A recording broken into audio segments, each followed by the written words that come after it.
Sanbonani Dumelang, good day. Thank you so much for tuning in to the Pastor G show. My name is Lindani Gumede, and I really am so excited to be sharing more content with you today. So today I'm going to be sharing on something quite interesting as to why do we celebrate the 21st of March, which is Human Rights Day, and why we also celebrate the holiday Women's Day on the 9th of August. And it all, I believe, stems from the UN Charter. So I stumbled across this as I was tasked to share on freedom of movement at our church. And then I just, was looking through some interesting things about the UN and the articles that are written in the UN as well. And so I'd love to briefly share with you on that, the freedom of movement, coming from the UN Charter as well, the Article 13 that talks about freedom of movement, and then what happened on the 9th of August in 1956, and then also what happened on the 21st of March 1960, with also the influence of Robert Sobukwe. So that's where we're going today with this video. If you are intrigued by the history of South Africa, I think you will thoroughly enjoy this, and maybe you'll also even understand why the freedom of movement even in our time is so crucial, because it didn't exist in the times of apartheid. But let's go back to 1945. What happened in 1945? In 1945, the UN was formed, and interestingly, South Africa was one of the 51 countries that formed this UN. The UN is an international body, and they came together and said, never again will the atrocities of World War II ever take place. And so they came and they formed this international body, and then on the 10th of December 1948, they signed a Declaration of Human Rights. And in this Declaration of Human Rights, they had certain articles that showed people having, the freedom of movement was one of them, and that is found in Article 13. And so this is what Article 13 says. It says, everyone has the right to freedom of movement and residence within the borders of each state. Number 2, everyone has the right to leave any country, including his own, and return to his country. So this is in 1948. If you do know your history of South Africa, you'd also know that in 1948, something interesting happened in South Africa. The Smuts United Party was defeated by the Nationalist Party. And what happened was then the introduction of apartheid began in 1948. And that actually changed a lot of things in South Africa. One of the things that it changed, that in 1952, remember that South Africa is part of the 51 forming countries of the United Nations. And so the Nationalist Party is aware of the article and the freedom of movement. 4 years later, in 1952, they signed into law a new act, and the act is called the Pass Laws Act, which really simply means that if you were an African or a native and you were at the age of 16, you had to carry what they called a Dompass. What is a Dompass? A Dompass, as stated, if I translate it directly from Afrikaans to English, Dompass is a stupid pass. It is a form of a passport within your own country. Interestingly, the Dompass also showed your employment status. It showed your home address, as in your homeland's address. So if they do arrest you, they would take you back to your homelands. And it also showed whether you have permission from the government to be in that specific area. So if you are looking for employment in the city, you needed to get permission from the government to go and look for employment within the city, and it had to be stated in your Dompass.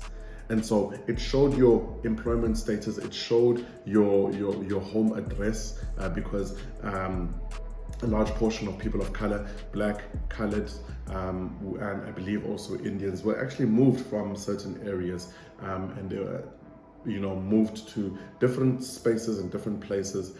Black people were moved into what they call the homelands, and so they had written your address there, so that if the police catch you, they can, or if the police get you, then they can just transport you back to the homelands if you didn't get permission from the government to seek employment within the city. Interestingly, also, when you lose your job, like let's say you get employed in the city and you work there, and the moment possibly you lose your job, it means that you had to leave the city and go back to the homeland. So you and your whole family had to pack up and go back to the homelands because you do not have any reason to be in the city. It was, quite interesting. So 1952, they signed in this Pass Laws Act that every African by the age of 16, especially males, had to carry what they call a Dompass. And later on, in the few years later, the pass went on to women as well, who had to carry this Dompass. And so what happened then in 1956, on the 9th of August, is what happened was 20,000 women went to the Pretoria Union building, and they went to go march against this Pass Laws Act. They went to go march against even this Dompass and this Pass Laws Act. 20,000 women, hoping to be heard by the government of the day. But unfortunately, the government of the day did not hear them.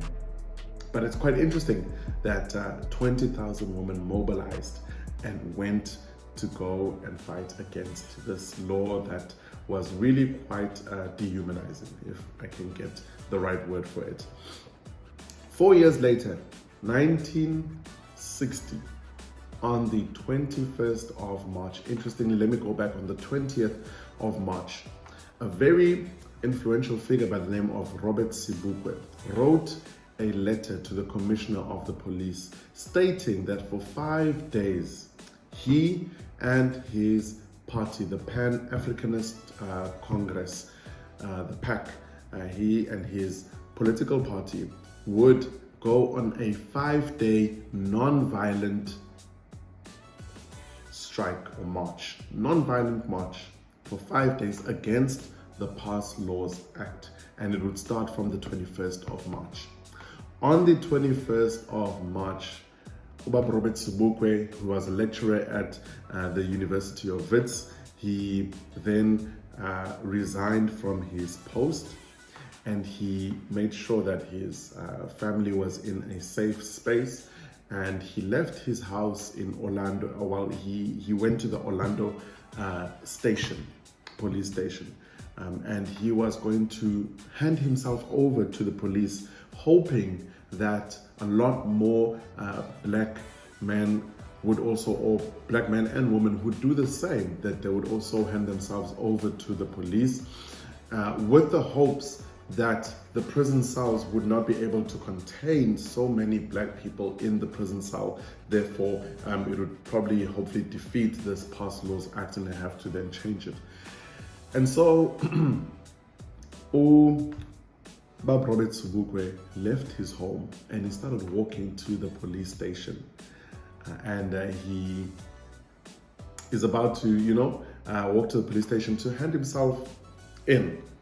And as he's walking to the police station, a lot more other men began to join him, and they walked with him to the police station. And a large crowd of people went with him to the Orlando police station, where he was ready to hand himself over. They got arrested. And what happened was, in Sharpeville, something totally different happened to what happened in Orlando. So Sharpeville, interestingly, my wife and I stayed next to Sharpeville. We stayed in a place called Powerville. It is literally you can walk to Sharpeville. It's literally a 2-minute walk, 2 to 5 minute walk to Sharpeville. It's very, very close.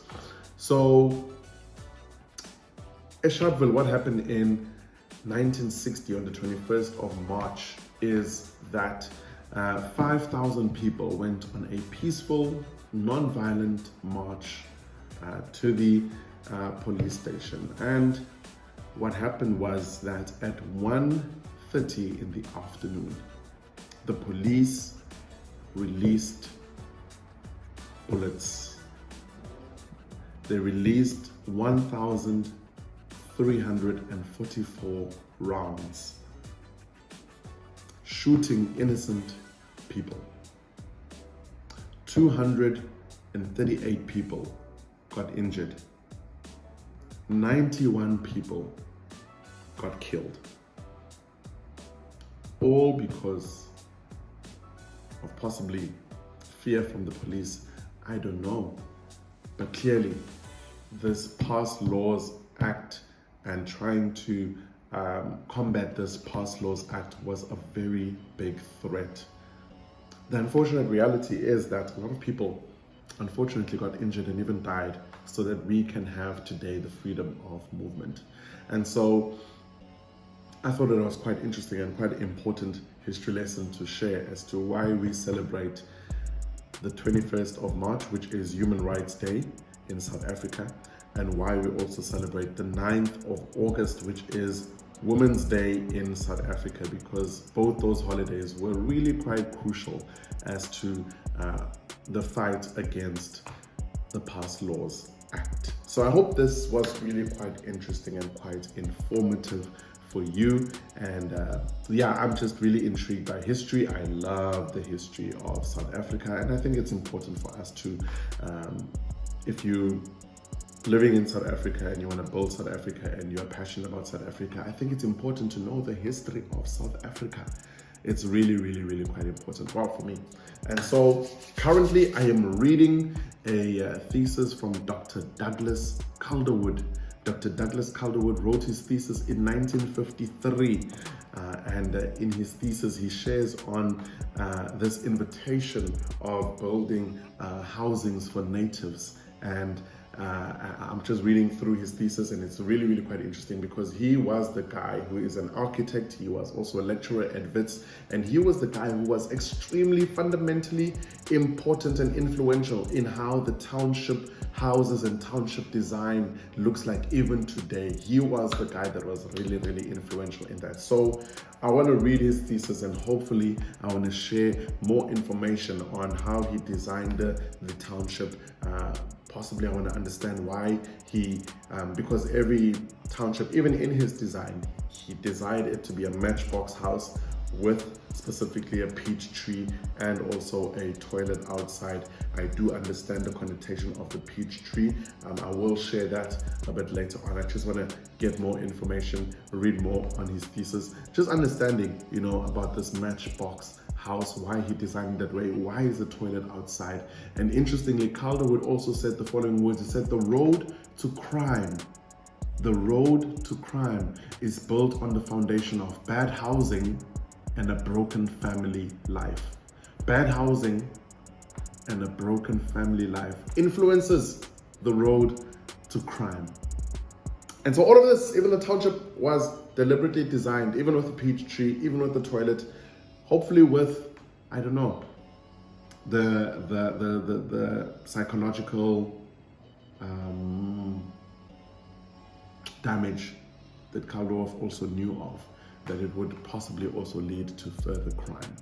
So I'm just interested in this, and I'm really, really hoping to learn more about just, you know, how he designed these housings, even in the back of his yard, and hopefully I can share all this information with you. So yes, I hope this has been really quite informative. Thank you so much for watching the Pastor G Show. Please do like, subscribe for more content, and I hope you have an amazing day.